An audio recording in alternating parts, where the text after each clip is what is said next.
After a lifetime of researching the dynamic and enigmatic world of light entertainment, I've decided to ditch my notebook and meet the people who inspire me. What makes them the people they are? How do they feel about the show business landscape in which they find themselves? And in a world where anyone can be a star, is there still a need for performers who have universal appeal? Come with me on a journey of discovery as I get a unique insight into Britain's favourite stars with a little help from my glamorous assistants. Yeah, well, I say glamorous, more like hazardous. And of course, we'll have a bit of fun along the way. For over 40 years, pop rock group Showaddywaddy have been entertaining audiences up and down the land with their melodic sound, which harks back to a time of teddy boys and greaseback hair. With timeless hits including 3 Steps to Heaven and Under the Moon of Love, Showaddywaddy have made an incredible mark in the British Music Hall of Fame, and fans continue to fill theatres to hear their unique sound. I caught up with the Leicester-born rockers ahead of the Isle of Wight leg of their nationwide tour to talk music, life on the road, and Britain's love affair with the novelty record.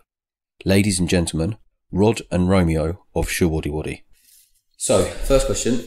You formed in 1973, and later that year you were a runner-up on New Faces. How did that show give you the grounding in which to hone your careers? Actually, by the time of 1973, we were so well-seasoned musicians anyway. When it comes to the New Faces, which was the talent show at the time, we didn't really want to go. We didn't want to do a talent show at all because you can just think about it. It was the X Factor of the day, and we didn't think we really wanted to be projected as sort of talent show competitors as such. That's right. We were actually asked to go on the show. Yeah, surprisingly, yeah. Yeah, and so we under Nard and all the rest of it, but we went on it anyway, and the reaction was brilliant because the fact is, you should remember, in 1973 there were probably only 4 TV stations, so anybody viewing any show at any time would have been in its millions, really. Now, I'm not quite sure how many, what the figures are for New Faces, but I think it'd be substantial then. We did that. We did the first program anyway, and there was a massive reaction, wasn't it? The reaction was incredible from the general public. In fact, I think the next gig we did after that was in Liverpool. We ran on stage, and everybody started screaming. So we had to look around. So come on with us. But yeah, that's the power of television. Yeah, and that was good. I mean, the thing is, the good that came of it was the fact that we were seen by all the people in the business, with all the record companies, all the producers, and all the songwriters. Mike Hurst saw it, didn't he? Mm-hmm. But before Mike Hurst approached us, who we ended up with anyway, there was a guy called Wayne Bickerton, who ended up being producer for the Rubettes. So he wrote a lot of songs with Showaddywaddy in mind, and we rejected him as a producer because we got Mike Hurst. But all those songs that he had written on the Rubettes subsequently recorded would have been for Showaddywaddy. So in the end, it turned out to be a good thing. We actually rejected Sugar Baby Love without realising it. But we got Hey Rock and Roll. So you mentioned X Factor there. How different was New Faces compared to X Factor and this era of talent show? I can't really. Well, there was a difference because there was no Sam Cowell figure then. Well, I mean, when I say that, there was a baddie, but not insulting in the way the insults. Or let's put it this way: there was sort of so-called put downs and such, but not somebody say really, really insulting things that Sam Cowell got known for. It wasn't like that at all. You might even call it constructive criticism for the artists. That's the massive big difference. And people, acts didn't appear on the show just to be ridiculed, like X Factor. So there's a massive difference from that. So, there were people actually trying to get on and who probably had talent. A lot of people go on X Factor today, and they've been brought on as a sacrificial lamb for the likes of Simon Cowell to sort of, destroy. In what ways do you think you contributed to the rediscovery of Britain's love affair with the 1950s sound? Massively. Yeah, I can't think of anybody else that was doing that. Well, I mean, at the time that we were, but it was the music that we grew up with. Well, the thing is, in the 50s and so on, you've got the likes of Marty Wilde, Joe Brown, and all that. They bought it. They were doing it at the time because it was contemporary to do so.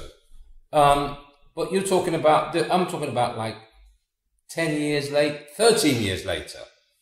At that time, a lot of people have even forgotten about rock and roll as such, a generic term, rock and roll, because people was thinking about the Led Zeppelins, your Genesis, your Stones, and all, which the Beatles and the Stones, all that great. I love those bands as well. But the thing is that there was a kind of music which was completely forgotten. I was going to say that. I think we did help to bring that music to a lot of people that probably wouldn't have heard it before. Yeah, that's right. And of course, because we came along, you've got your people like Darts and so on came along with it. They was widening in the slipstream of Showaddywaddy. But I think we won't say we were instrumental in bringing 50s rock and roll back, but we were certainly made a massive contribution to do so.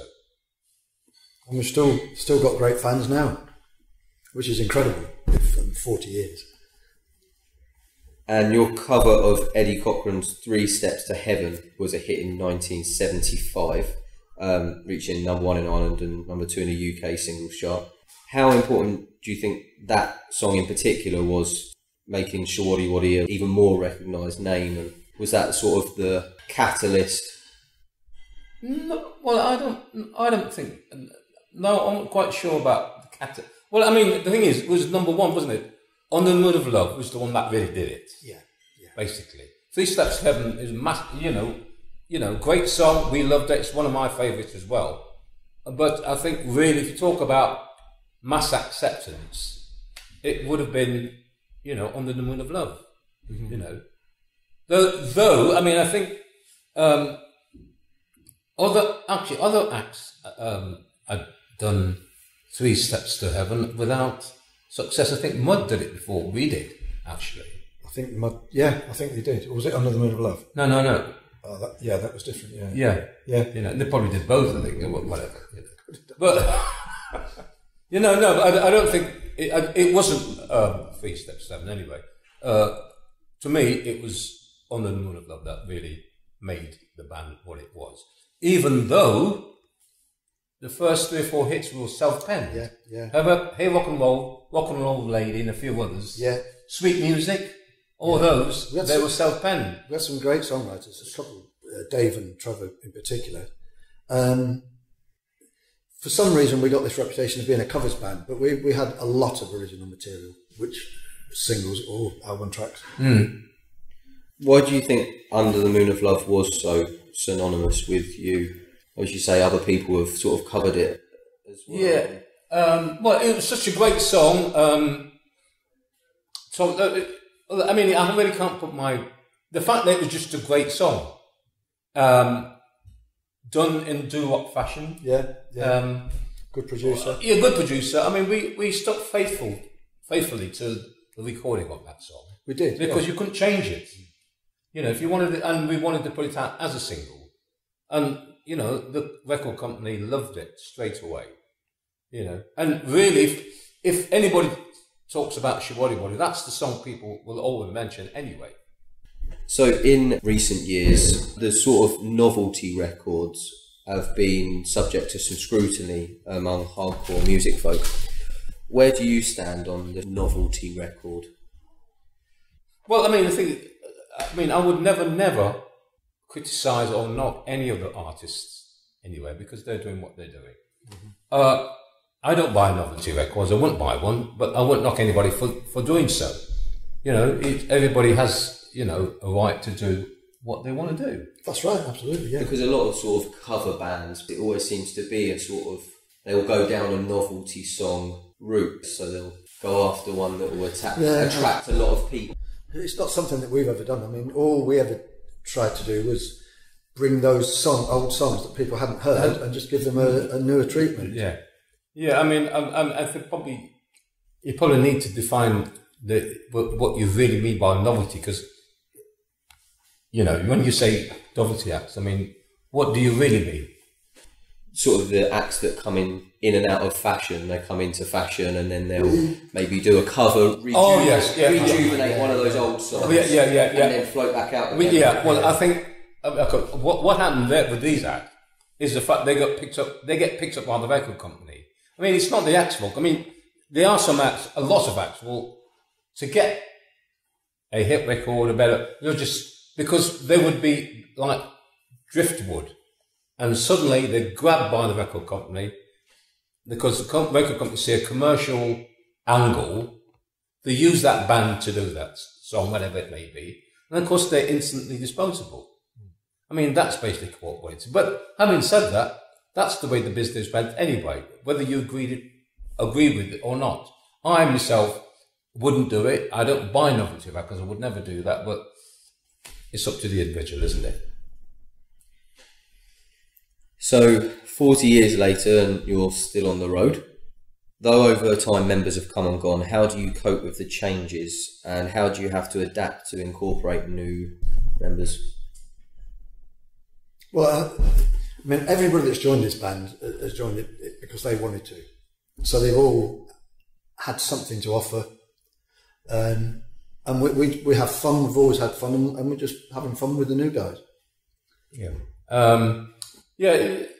What's happened is we've basically kept the vocal side of the Showaddywaddy fairly intact. What it means is we don't sound completely different from the original, because we try and get people in who could actually do the vocals the way we expect them to be done. So in that respect, vocally we're quite sound. We've had guitar players, we've had rock and roll guitar purist guys who would do that. Paul was like that. But I think we're quite more at home with a more contemporary guitar sound, rock and roll sound. I mean, we actually never went out to be what you would call a generic rock and roll band as such, meaning we didn't really play a lot of Chuck Berry stuff or Eddie Cochran's stuff. I mean, 3 Steps to Heaven was one of the few things we did there. But basically, it was more a vocal thing for Showaddywaddy. Mm-hmm. Doo-wop is really where we started. But we were looking to do them 1970s style, contemporary style at that time, which, I mean, which follows on to what we do today. I think we can probably play a little bit better than we did then. But having said, I would think that 40 years later, I should think so. No, that's right. But there were songs that we wanted everybody to hear, and we were lucky enough to be in a position where we could. I mean, 3 Steps to Heaven was a single, but we gave them all our own treatment. Didn't we? We never copied them. And of course, the good thing about all that now as well is that we have quite a relatively young audience as well. I mean, when I say that, we have granddads, mums and dads, and their children. So it's like a 3 generation of fans coming to see the show. And sometimes I'm always sort of astounded because we don't get played on Radio 1 at all, obviously. Not that much. Well, we do get local radio, I suppose. Mm-hmm. Radio 2 a bit. But I'm just astounded how these young kids, some of them in early 20s, late teens, some of them, know all the words of the songs. So I can only imagine that would be from their parents or somewhere. How and where did they get to know these songs that we are? But they end up being fans as well. Yeah, they do. And they say it's because the parents played the music when they were young, which happens to a lot of cases, isn't it? Yeah, because, they tell us that's the case. It tells us that, yeah. And what's still the thrill of performing for you guys? Well, for me, it's something I've always wanted to do. I've always wanted to go on stage, and I'm sure Rod's the same, just to entertain and do what you do. I mean, like I'll be quite honest with you. I think Showaddywaddy got lucky. Just like when I say that, I mean, there's loads and loads of good bands about, and I think we were in the right place at the right time, and people picked up on us. But if they didn't, we'd probably still be doing it now anyway. But what gives me the most satisfaction is seeing the audience going away happy. I mean, that's what we're there for. Yeah, absolutely. So tonight, Shanklin Theatre on the Isle of Wight. What's next for Showaddywaddy? You're touring at the moment, and Showaddywaddy's been doing a 40-year tour. No, that's what. It's true. Yeah, I mean, we were not harking back to the 70s. If you can remember, a lot of bands, and this was like the thing to do. You'll make an album, you'll do a tour, then disappear for about 3 or 4 years. You know, we never did that.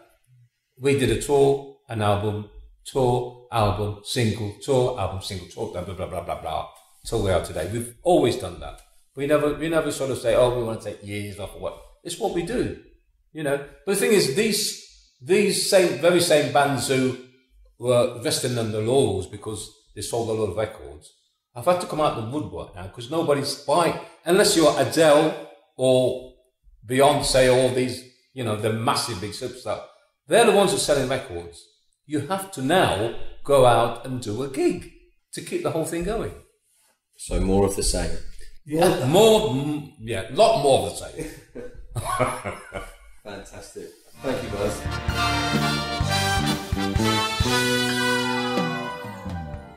A big thank you to our guest for being the subject of another Beyond the Title interview. If you like this, why not browse the website and see if there's anything else that takes your fancy. Don't forget to like our Facebook page to receive updates of forthcoming interviews and to see more information about me and what I do. Thanks again, and hopefully see you next time for another Beyond the Title interview.